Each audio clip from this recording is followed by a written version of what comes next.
Welcome back to Five Friday Feedback Viewer Mailbag. This is where we read a letter from the community. Maybe if you'd like, you could submit a letter to us on our website, thefiveguys.com. But today's letter: how bad off am I for retirement? Howdy, Five Guys. First off, I love the podcast. Appreciate that. You both managed to make personal finance sound approachable.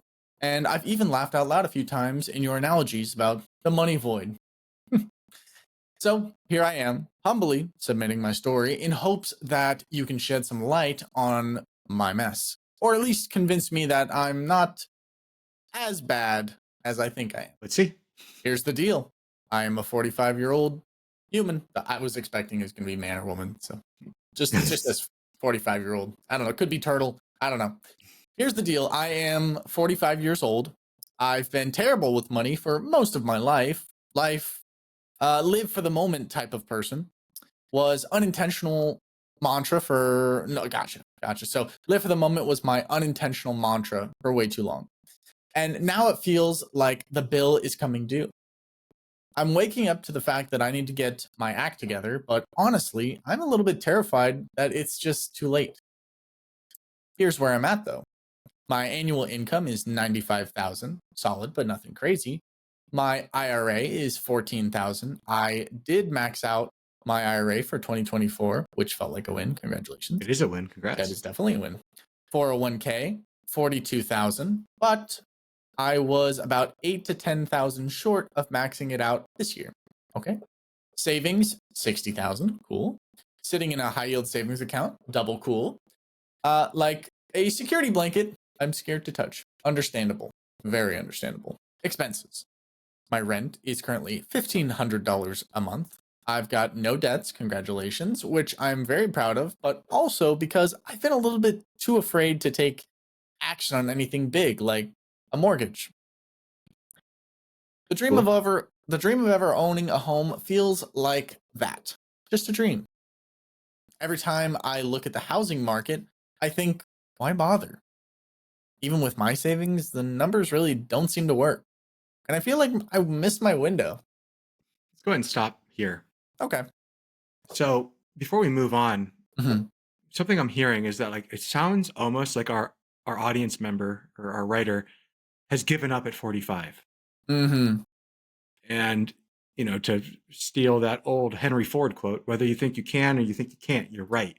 Yep.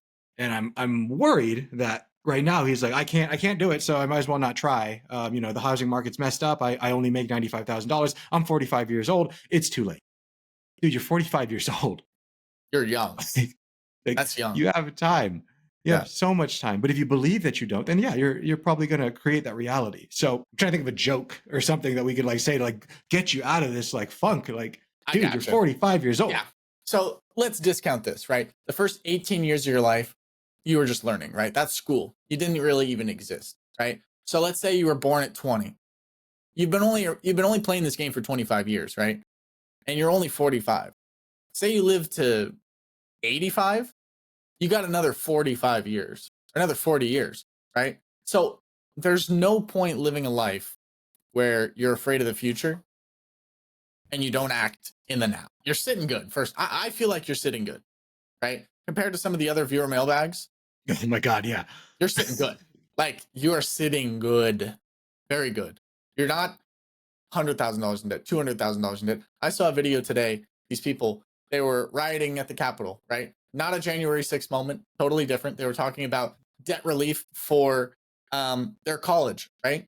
Some people were shouting that they're $200,000 in debt, $300,000 in debt, $400,000, $500,000 in debt. Crazy, crazy numbers, right? You're sitting above them. Not as a person, as a human being, but from a financial standpoint, right? Now, say me, Dom, howdy. I go to school. I rack up $200,000 in debt, right? I'm in the hole, $200,000. So I have to dig myself out of the hole. You're $200,000 ahead of me. Plus, you have more savings than me. Plus, you have a higher income than me, right? So you're sitting good. You're sitting good. You're taking action. You're reaching out to the podcast. You're listening. You're trying to become more financially literate. I think you're taking all the right steps. We just got to take a few more steps to get you on a path where you don't feel so lost. I feel like he's like, oh my God, the book's about to end, man. Like I'm 45, book's almost over. Like we better knock this out. Like Yeah.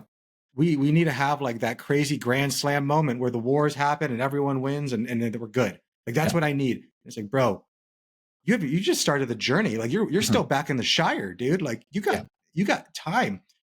Like he's 45 years old and he's acting as if like, oh, I'm supposed to retire at 65 and I'm 64. Like, what do I do?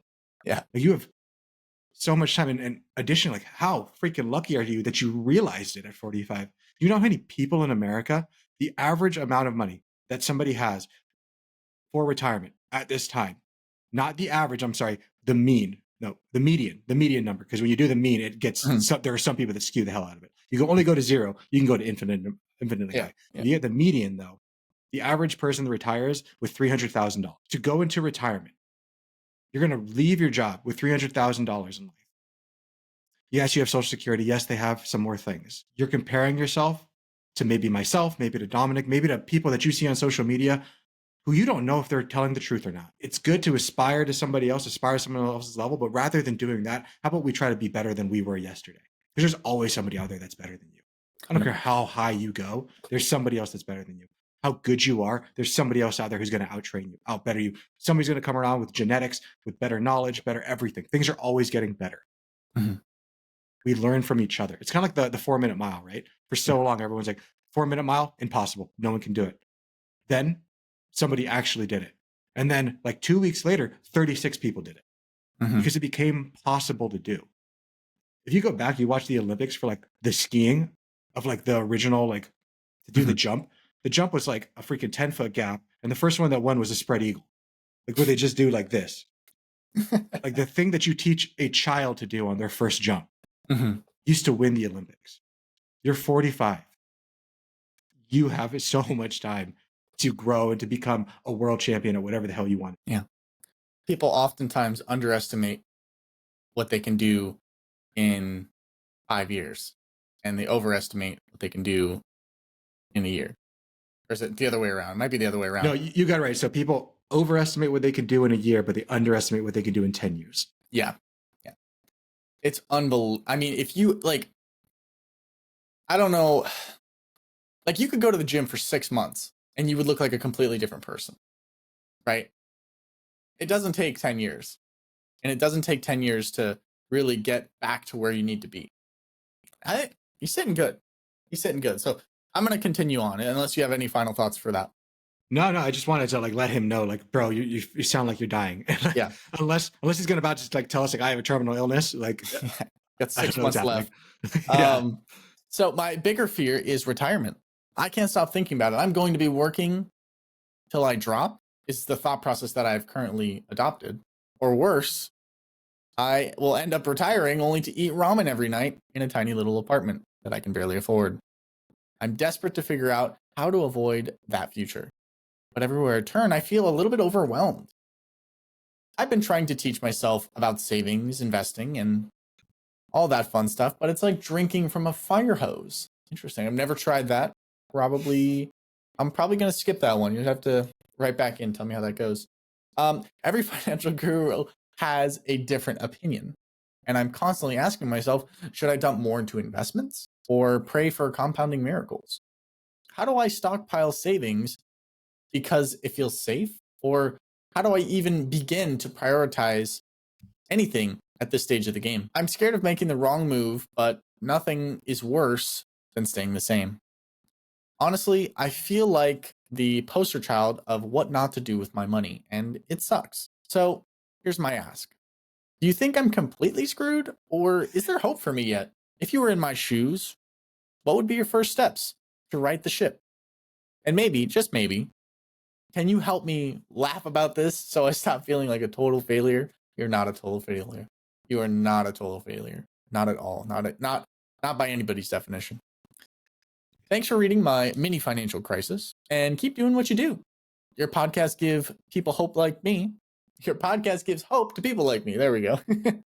And a reason to believe we can turn things around. One awkward dollar at a time. From no debt no home, no clear plan in play. Help me make sense of my financial dismay. How about that?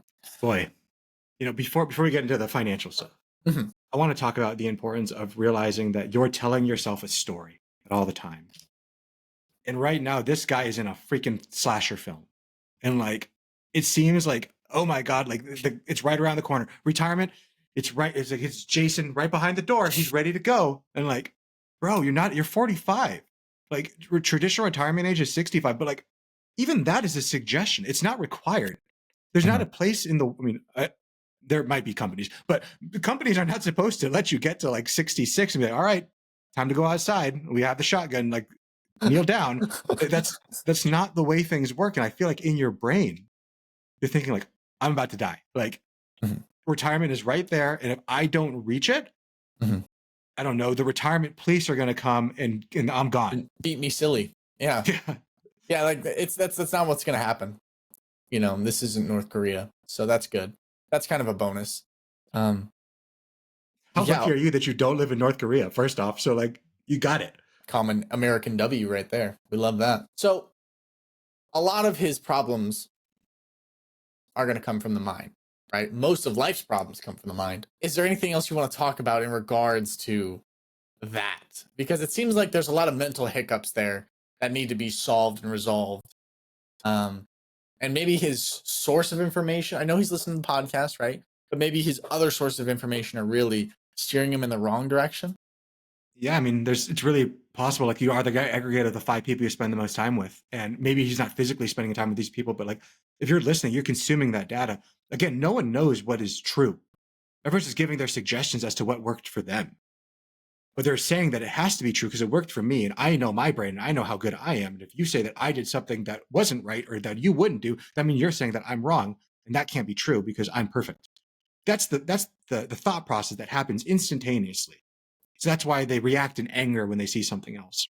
This guy's his story, it's all just in his mind. All this discontent, this fear, this trepidation's in the mind.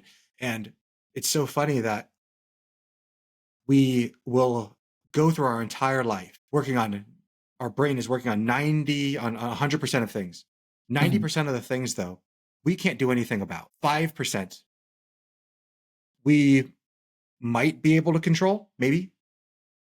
Maybe we can do something, maybe we can get ahead of it. The other 5% we actually can do things about. So 95% of our headspace, of our mental trash, of this guy's, what's going on in his head, is being worked on of what happens if I do fail or don't fail, things that are within your control, but also you're putting things that are way without of your control. And you're ignoring the 5% that you actually have control over by making this crazy story of retirement's coming for me as if it's a slasher film. And it's not. Yeah. Like, even if you don't retire, you're going to be okay. I think people think that, especially when you get to retirement, like you start to go into this self-preservation mode. This guy's in this self-preservation mode 20, 30 years early. But, I think that people fear, like, once I get into retirement, this is how much money I have. And if I run out of the money, I die. Like, it's just like, I run out of money, like the clock hit 0, done. Yeah. But in the reality of how things actually work, from someone who works with retirement people, you don't just die, you adapt. You adapt to your new normal. And yeah, that might suck. It might mean having to go work at Walmart. It might mean having to get a second job, having to volunteer, having to go to Meals on Wheels, having to do something, having to move in with your kids. All of those things are terrible. Yeah, are not terrible, but they're not ideal. Yeah. But you're still alive. Your journey continues. Your story still gets to be written. It's not over when the bank account hits 0. And not to mention, you're at 45, you're not in debt, you're in a great situation. You just think you're not. Yeah. For whatever reason. I don't know who you're talking to or who you're telling. What guru is telling you that you're a failure, but you're freaking not. Like, you could be $500,000 in debt. How would you feel then, right? Things can always get worse. But things are pretty good right now. So where do they start? I think we need to work on this contentment. Like, I think he's trying to like seek like happiness. Like, oh, if I can retire, I'll be happy. And like, that's not true. Even if you retire, you're not going to be happy. You need to seek enoughness. Like, how am I there? So you have $60,000 in a high yield savings account. You're doing freaking good. You have a crazy emergency fund. I have no idea how much your expenses are. I know you make $95,000. I don't really know all that stuff, but You have $60,000 in a retirement account or in a savings account. You have $42,000 in a 401k. You have $14,000 in an IRA, and you have basically $1,500 or maybe $2,000 a month in expenses. You have a net worth of $100,000 at 45. You know what the average is? 50. You're double Really? the average person. Yeah, if you take the median, not the mean, and that's 45 to 55 is like 50 to 70 something. The average millennial, 25 to like 35, I think is 30 something, 30, 31 or 32. So Really? whoever you're, yeah, Ah. because remember, financial news stations are always talking about the average, and they take the mean, and the mean is you add up everything, and then you divide by how many you added up. Yeah. And when you have that, you can only go to zero. No one's starting with negative numbers, but you can go to infinite amounts. But when you take the median, the number that's in the middle, that's when you're able to actually find the truth. You add up all the numbers, so there's maybe 16 zeros over here. There's a couple of infinites over there. Not even infinites, but like really high numbers. Yeah. And you find what's the middle number. You can also do the mode maybe and like try to say like, hey, what number most shows common. out the most? Yeah. But when you do that, the averages change. And we all base of who we are, how are we doing based off of the averages of everyone else. I'm not saying that's the right way to do things. I'm not saying that's the wrong way. It's the way that we do it. We go with the herd, and that's okay. Yeah. But That is so dude, interesting. you have so much money. Like you're so good and you're so afraid. Yeah. And I think that you might be able to use this as your superpower to get to 5 faster because you do have this fear. So let's take this, use some mental jujitsu with yourself and be like, bro, I'm struggling. I need to get there faster. And you'll get there faster. But you also need to work as you're doing that to make sure that when you get there, that you're going to feel like you have enough. Because the biggest fear that you have is that you go through what I had. And that you think like, oh, once I hit this number, I'm going to feel like heavens are going to part. I'm going to finally be happy. And I got there and you realize it's another day, just you have a different bank account number. Yeah. And nothing changes. And then you realize, or you think that, oh, you know what it is? It's that I had the wrong number.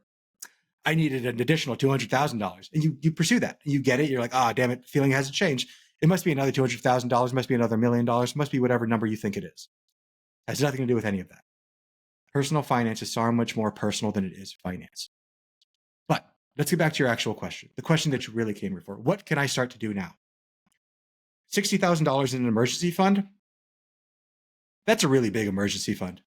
I'm going to ask, is that adequately serving you right now? Mm-hmm.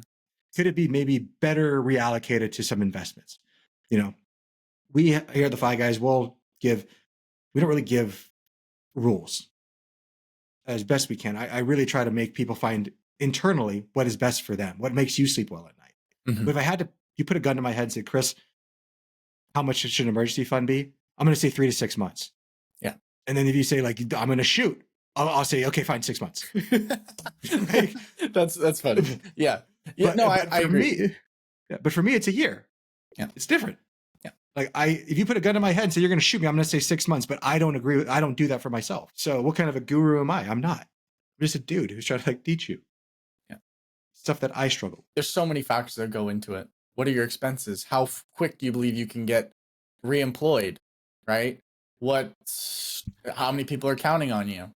Do you have outstanding debts? Like, what are we talking about here? And you say for someone like, hey, you need to save up a year of expenses, they're going to laugh in your face. Like, I can't even, I have to go to the grocery store tomorrow, right? Like, I have gas, like I have bills, like, and you want me to not only pay for the bills for this month, but for next month and the month after that and the month after and 12 more months. It's like, it's hard to wrap your head around sometimes when you're in the thick of it. But 3 to 6 months is more doable. Let's start with 3 months, I mean, shit, if you're really in the bad spot, start with a week, start with a day, start with anything. What we need to do is get your head out of the muck. When you're in it, when you're in that fight or flight mentality, you can't see anything else. You're driving in the fog. You can't even see your headlights. You need to get that bird's eye view. You need to get that helicopter view. Get yourself detached and see, okay, there I am. That's where I need to go. Yep. But right now, you're not even in the situation, dude. But you think you're in the situation that I can't see in my headlights. But in reality, like you're looking miles in the future. Like you're good. You have the clear road. You're fine. But instead of that, it's like you took a fire extinguisher before you went on your drive. and you sprayed the front of your car. The full front window is sprayed. You got inside the car and you're like, all right, let's drive. I'm not gonna use the windshield wipers. I'm just gonna see what happens. Mm. And that's not the reality you're in. Turn on the windshield wipers. Swing through a car wash. Don't freaking spray your car. Don't just clean your windshield. You're fine. Yeah. You're doing the right things currently. You said that you maxed out your IRA last year. Amazing. Keep doing that.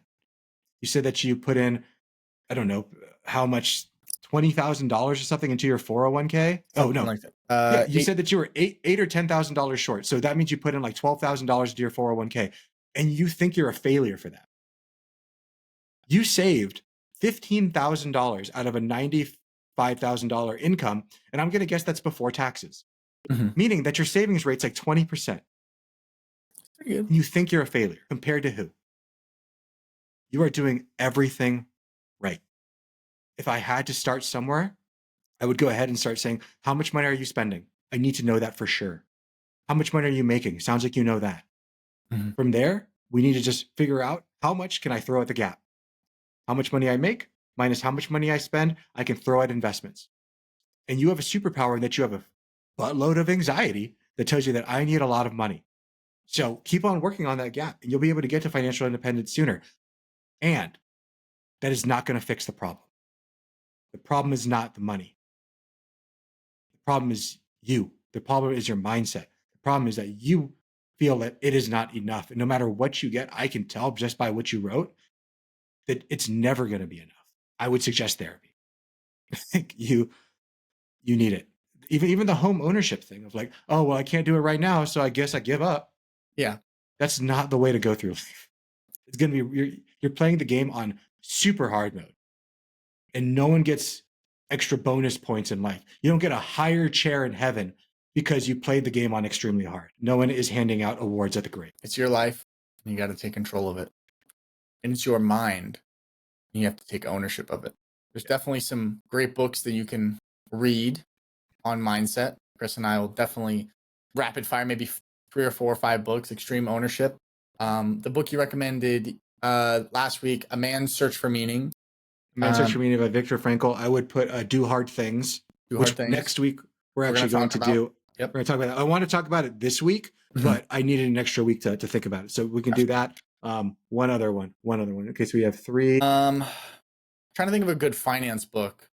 Not. I don't want to do. Oh, you know what? I got one. Go for it. Principles by Ray Dalio. That's a good. Yeah. That's a deep one. That's a good one. Yeah. Yeah, because I didn't want to do rich. I didn't want to do Rich Dad. No, neither do I. I'm done. I'm done advertising that one. Yeah. But and those are just 4 books off the top of our head. We don't plan these podcasts out. If you can't tell, we have no idea what we're doing. So we just kind of hope.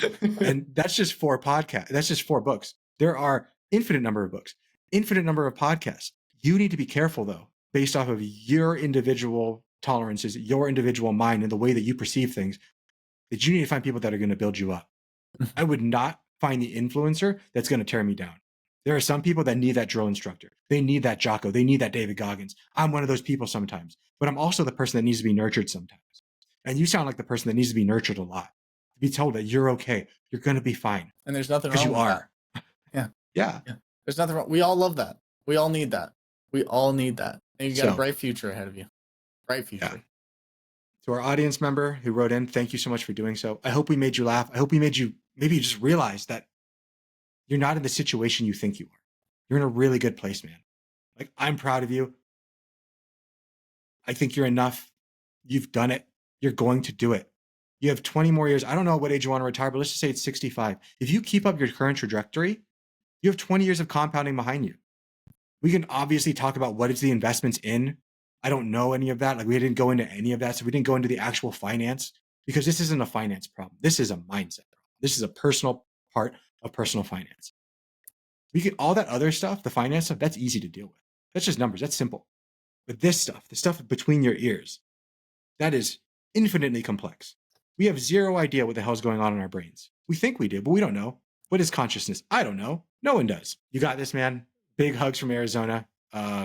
Please write us in. I would definitely recommend therapy though. And like, just get in there immediately, take some of that extra money And then once you're done with therapy, take that money that you're using for therapy and throw it at your 401k, throw it at your IRA. But don't look at therapy as like, I need to get it done right now to save more money for retirement. You figure it out with your therapist. You got this, bro. Yeah. The main key point is you need mindset training, right? Mindset training and more knowledge from the right sources. So I hope you take a listen to the books that we recommended or read them, either or. But, you've got this. And best of luck. This video podcast is sponsored by Monzon Wealth. The content in this podcast is for informational purposes only and should not be considered financial advice. We do not endorse specific products or services. Past performance does not guarantee future results. The opinions expressed are those of the host and guests, not the podcast sponsor. It is crucial to consult with a qualified financial advisor or professional who can provide advice tailored to your specific needs before making any financial decisions, investments, or taking any other actions. If you are seeking specified help, you can reach out to Chris at monzonwealth.com.